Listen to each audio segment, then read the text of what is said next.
Oferecimento AEL Automações, soluções inteligentes para sua casa, sua fazenda e sua empresa. AEL Automações, em Alpinópolis. Oferecimento Café Silva, cada vez melhor.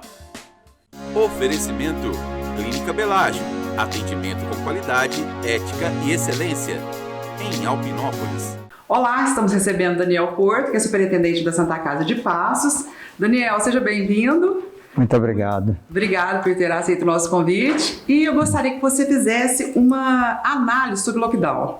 Olha, pelo que a gente acompanha, né, das experiências feitas anteriormente, a gente percebe que depende muito mais da consciência da população do que propriamente do ato em si, né, tomado pelo poder público. Porque se você tem lá, né, faz um lockdown, mas a aglomeração ela acontece dentro da sua casa, né, você recebe pessoas, chama o seu vizinho para fazer um churrasco, né, ou até mesmo receber parentes que moram fora e aproveita também que lá pode estar em lockdown. Então isso coloca em risco e em dúvida até que ponto o lockdown ele tem a sua efetividade, né, do ponto de vista prático. Agora, do ponto de vista teórico, não resta dúvida. O que a gente já percebeu em países, né, que têm um controle melhor, que são países de uma população mais reduzida, conseguiram bons resultados com o lockdown. Então, é necessário pensar se, no momento necessário de adoção do lockdown, é necessário que a nossa população tenha a consciência e realmente cumpra com os protocolos do lockdown. Esse lockdown, às vezes que foram feitas, teve diferença em relação à contaminação dos pacientes que foram chegando lá no hospital? Olha, se a gente for voltar para o ano passado, né? O ano passado em que nós tivemos um período que ficou a região toda em lockdown, aí por volta, aí, se não me engano, uns 30 dias aproximadamente, a gente não sabe se o movimento, né, a demanda principalmente por hospital, né, que é aqueles casos mais graves, e até mesmo a contaminação, ela não tinha um ritmo tão acelerado, é difícil atribuir ao lockdown ou à primeira onda, né, que foi identificada aí. Né? Então, a transmissibilidade desse vírus da primeira onda sugere que tenha um comportamento diferente desse momento agora. Né? Então, a característica da agora é exatamente a transmissão ser numa rapidez. Né? Então, acredito que a dificuldade de se afirmar, né, que o resultado obtido do ano passado se deva apenas ao lockdown. O Minas Consciente, os prefeitos eles devem seguir o Minas Consciente, né? Sim. As normativas do Estado. O senhor acha que alguns prefeitos eles são mais severos? O senhor concorda com esse protocolo? Olha, o Minas Consciente, eu acho que ele veio numa perspectiva de ter um comando, né, único da pandemia. Infelizmente, nós tivemos, né, no plano nacional, toda uma distorção, né? Então, o Ministério da Saúde teve bateção de cabeça, teve demissão do ministro, o ministro que assumiu não tem competência para ter sido nomeado o ministro da Saúde, né? Então, acho que isso fez com que, num determinado momento, faltou esse comando, essa referência. E aí começaram então a surgir várias posições, cada um, e caminhando até muito por uma questão de crença, né? Eu acredito nisso, eu acredito naquilo, sem uma evidência científica, né? Então acho que isso trouxe uma confusão. E aí os estados, né, e municípios, que é o momento que, na ausência de um comando nacional, um comando único, eu acho que cada governador começou a traçar um plano, né? E no nosso caso aqui, foi a princípio, né? Tinha uma rigidez maior, né, nas regras do Minas Consciente. Depois, numa segunda revisão, já teve um pouco mais de flexibilização, né? E temos que considerar também que até então esse vírus era tudo muito novo, né? Então, quando no início da pandemia, ninguém sabia. O que a gente tinha de informação era da sua manifestação na China, né? Em que depois se expandiu para a Europa e tudo mais, mas até com resultados diferentes. Então, quando chegou para nós aqui, o que a gente tinha de referência era de outros países. E a partir do momento, então, que nós começamos a ter os nossos casos e a climatização, vamos dizer assim, a tropicalização do vírus, né? Nós começamos a ter um pouco mais de referência da sua incidência, da sua manifestação, né? Então, eu acho que o Minas Consciente ele veio com essa perspectiva. Agora, é difícil você falar assim, olha, está certo ou está errado, né? Alguma coisa tem que ser feita. Agora, o que se sabe, de fato, é que para você reduzir a transmissão desse vírus, não tem outro caminho a não ser, né, evitar aglomeração e ter todos os protocolos de higienização de mãos, uso de máscara. Isso é padrão no mundo inteiro. Agora, e também tínhamos que pensar um pouco na questão de como conciliar a sequência da nossa vida, né? Então tem as escolas, né? As crianças estão aí tudo sem escola, está tudo parado, né? Para o setor de serviços, né? Principalmente da área de turismo, de eventos, né? Está tudo parado. E a Santa Casa está lotada, né? Sim. A UTI da Santa Casa está lotada. O senhor acha que poderia, o ano passado, poderiam ter feito mais, como uma prevenção, ter feito mais leitos de UTI? Então, isso é uma pergunta interessante, porque primeiro cabe dois esclarecimentos, né? E para a gente informar a nossa população. A Santa Casa, ela tinha, antes da pandemia, eram 40 leitos de UTI adulto, né? E no momento que, nas várias fases da pandemia, nós chegamos num primeiro momento a organizar 52 leitos, né? E hoje nós estamos com 72 leitos. Então nós estamos numa capacidade máxima, né? 72 se a gente espremer um pouquinho, mas assim, não nas condições adequadas para um atendimento de adulto, a gente pode chegar até, digamos, 75, 76. Nós só não chegamos porque não adianta também você colocar uma condição, né, que não é adequada e que não vai trazer bons resultados, tá certo? Então hoje, assim, dentro para a gente trabalhar com segurança, para a gente ter uma qualidade mínima e com segurança, 72 leitos. Desses 72, 50 são dedicados para Covid. Além de São Sebastião do Paraíso, que tem mais 20 leitos. Então, quando se faz usando, né, de critérios de como que, da contaminação que a população tem, aí tem um percentual que vai ter sintomas leves, que não precisa de ir para o hospital, vai ficar em casa, vai tomar a sua medicação ali, tranquilo. Passou aquele período do vírus, você volta à vida normal. Um percentual dessa população contaminada vai precisar do uso do hospital. Não necessariamente ainda é para UTI, então é o clínico.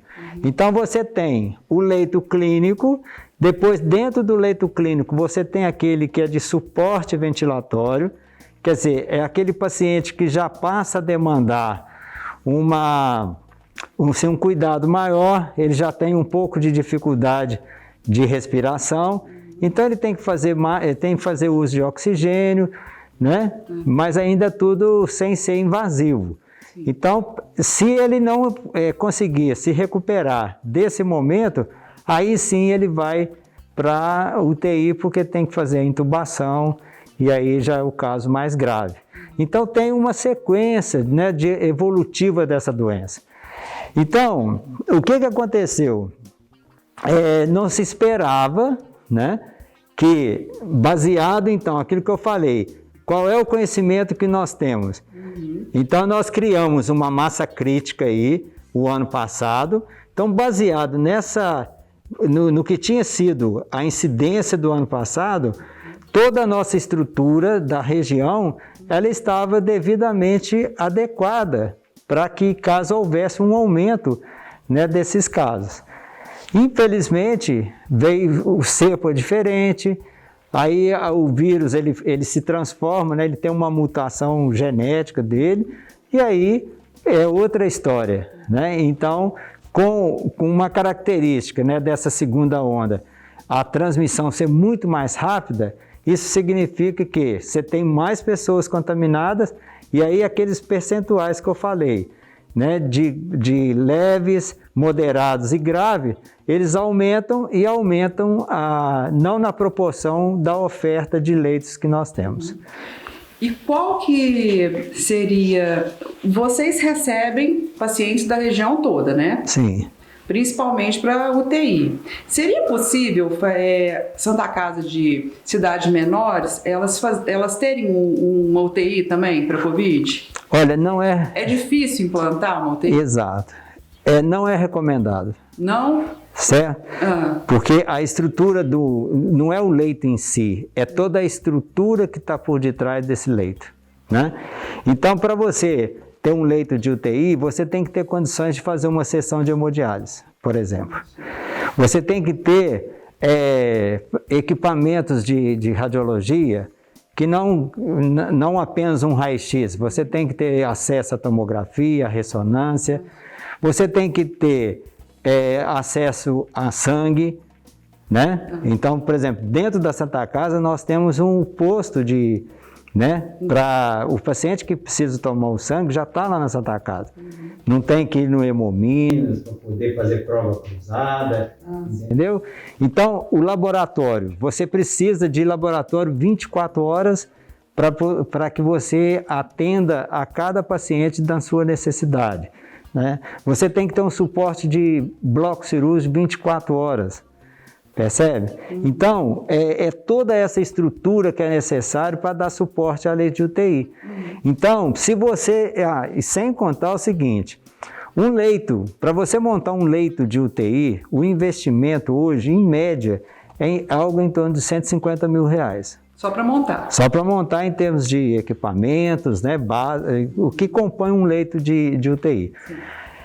Se você pensar em montar uma UTI, tem que ser múltiplo de 10. Por quê? Porque para cada um médico intensivista, ele só pode cuidar de 10 pacientes. Então, no nosso caso lá, com 50 leitos, nós temos 5 médicos dentro da UTI, né? Apesar de que nós temos 3 UTIs, no caso específico da Covid. Então, mas é essa a proporção.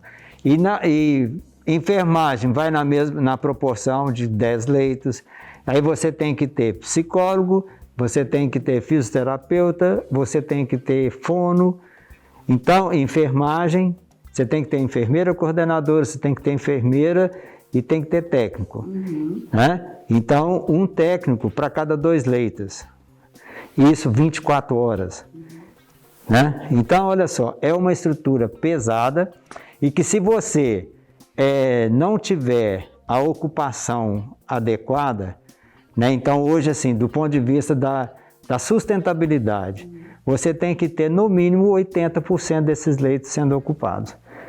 Esse é um ponto. Agora, do financiamento, só para o nosso público ter uma noção. O financiamento hoje a gente recebe por diária. Então, é um valor da diária, um valor fixo. Sem ser o Covid, um valor da diária de UTI é R$800 por paciente dia. Tá certo? Certo.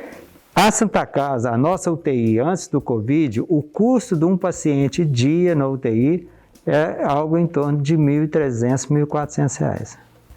Então, existe uma defasagem em torno de R$600 por paciente por dia. Então, você pega 40 pacientes, se tiver uma ocupação de 80%, então é como se nós tivéssemos 32 pacientes diariamente. Aí você multiplica por dia, 32 vezes 600. Esse é o déficit operacional da assistência de uma UTI. Então, além de todo essa retaguarda que precisa ter no hospital, ainda tem a questão do financiamento. Tá, e no caso do Covid é bem mais alto, então, a despesa. Isso. Hoje, o ano passado, o Ministério, já entendendo que seria muito mais caro, ele definiu o valor de R$ 1.600 a diária, e hoje o nosso custo é algo em torno de R$ 2.800. Então, nós temos um déficit diário por cada paciente de R$ 1.200. Por que tem esse déficit? Porque não se tinha, a população toda aí, toda hora está na televisão. No começo faltaram máscaras, não tinha luvas, né? Agora, mais recentemente, a falta de medicação. Então, a Santa Casa consegue comprar medicação para 2, 3 dias. Então, é aquela angústia danada, porque a hora que vai vencendo, se a gente não conseguir repor a medicação, os pacientes que estão lá em tratamento não têm o que fazer, né? Então, e aí o que acontece? Uma medicação que a gente pagava, eu sempre dou o exemplo do que é uma medicação que a gente usa muito, que chama Propofol. Esse Propofol a gente pagava em torno de R$16, R$17 a ampola, né? Chegamos a pagar R$115 a ampola, tá certo? Então nós saímos de R$19, 17, 18, 19 para 115. O consumo médio por dia de 1.000 ampolas. Então, uma medicação usada na UTI Covid, né? Se mantivesse esse valor de 115, era um custo de R$115 mil por dia. Hoje nós estamos conseguindo comprar, porque a gente tem um contrato com o laboratório, ele não entrega a R$17, R$18, mas está entregando a R$43. Então, mesmo assim, né? Nós saímos de 17 para 43. Isso eu estou falando de uma medicação. Agora, uma caixa de luvas, que a gente pagava R$13, hoje a gente paga R$57. E luvas, a cada hora que você coloca a mão no paciente, você tem que trocar de luva, porque você vai olhar outro paciente. Então, o consumo é altíssimo. Então, isso refletiu no custo final do atendimento. Quais os principais desafios do sistema de saúde? Olha, a gente já vinha num entendimento, né, de que o nosso sistema de saúde, ele já por natureza, ele não consegue ter a efetividade do que a gente espera e do que a gente precisa. Isso muito em razão da sua concepção, né?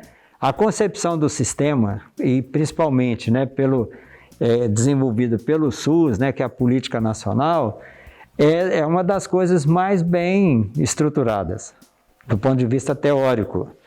O problema nosso é a prática, é colocar em prática esse sistema para funcionar. Então, eu vou dar um exemplo do seguinte: o que é a característica hoje que a gente observa no sistema? A fragmentação. Então, às vezes, o paciente ele vai do SUS, para conseguir uma consulta especializada, às vezes ele leva 1 ano na fila esperando uma consulta especializada.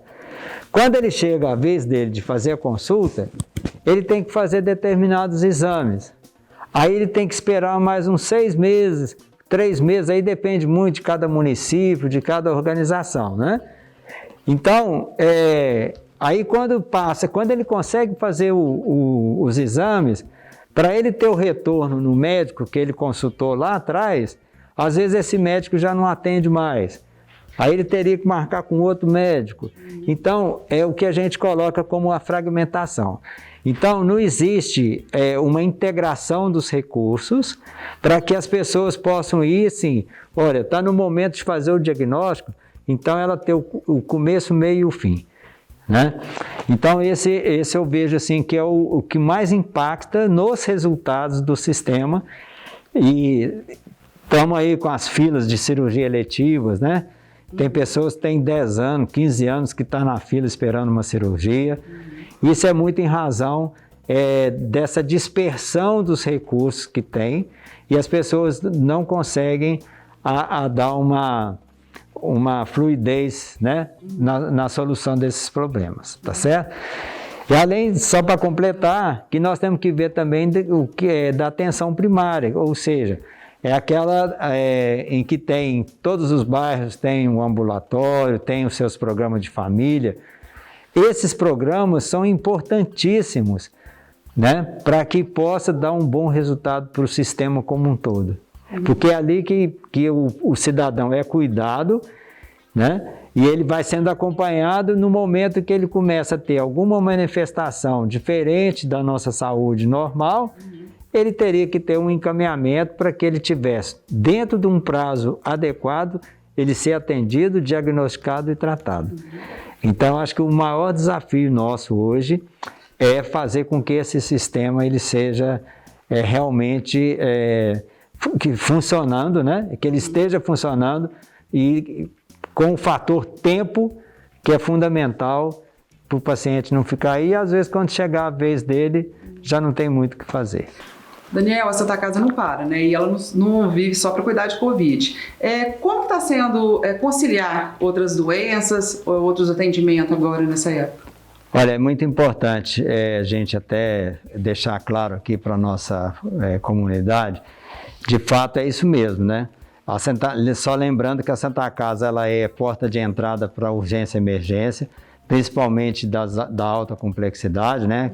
Que é a questão do infarto, do AVC e do trauma. Então, são pacientes que não podem deixar de ser atendidos.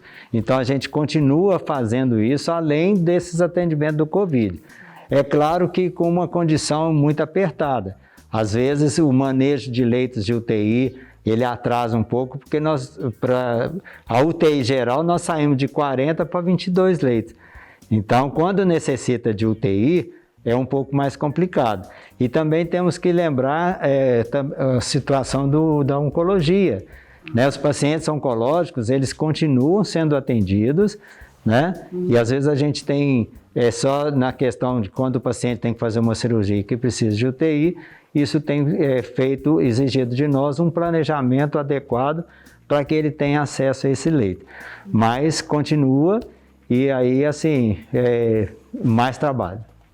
Daniel, a Santa Casa informou que o Estado estava devendo 6 milhões no caso da pandemia, né? De que forma que o poder público pode ajudar para contribuir neste momento?